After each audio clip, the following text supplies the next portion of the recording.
బయట కొనే పని లేకుండా ఇంట్లోనే అలోవెరా జెల్‌ని ఏ విధంగా ప్రిపేర్ చేసుకోవాలో మీకు క్లియర్‌గా చూపిస్తాను. ఇక బయట కొంటే మనం అలోవెరా జెల్ ఏ విధంగా ఆ జెల్ కన్సిస్టెన్సీ ఉంటుందో యాజ్ ఇట్ ఈస్‌గా అదే కన్సిస్టెన్సీ అయితే వస్తుంది. ఇక ఈ వీడియోలో అయితే ఫస్ట్ మనం అలోవెరా లీవ్స్‌ని ఎక్కువ డేస్ ఏ విధంగా స్టోర్ చేసుకోవాలి అన్నది మీకు షేర్ చేస్తాను. ఇక నేను లాస్ట్ టైము గృహప్రవేశానికి మా ఊరెళ్ళాను కదండీ! అప్పుడు తెచ్చుకున్నాననమాట. ఈ లీవ్స్ వచ్చేసి ఆల్మోస్ట్ 1 మంత్ అవుతుంది. 1 మంత్ అయినా సరే చాలా ఫ్రెష్‌గా ఉన్నాయన్నమాట. ఈ అలోవెరా మొక్కని నేను 5 ఇయర్స్ బ్యాక్ మా ఇంటి దగ్గర గార్డెనింగ్ చేసేదాన్ని. అప్పుడు పెట్టాననమాట. చాలా చిన్న మొక్క పెట్టాను. ఎంత పెద్దగా అయిపోయిందో.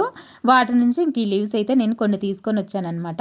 వీటినైతే ఇంకా అక్కడ నుండి తీసుకొనొచ్చేప్పుడే బాగా వాష్ చేసేసుకొని ఒక కవర్‌లో పెట్టేసి ఇంకా ఎక్కడ కూడా గ్యాప్ లేకుండా మొత్తం అంతా కూడా ప్లాస్టర్‌తో అయితే చుట్టేసానండి. ఇలా పెట్టుకొని ఇంకా తెచ్చుకున్న తర్వాత డైరెక్ట్‌గా ఫ్రిడ్జ్‌లో పెట్టేసుకుంటే మనకి ఆల్మోస్ట్ 1 మంత్ అయినా సరే చాలా ఫ్రెష్‌గా ఉంటాయి. ఇక జెల్ ప్రిపరేషన్ అన్నది నెక్స్ట్ వీడియోలో చూపిస్తాను. అస్సలు మిస్ అవ్వకండి. ఇక ఈ 3 ఏమో ఆయిల్ కోసం ఉంచాను.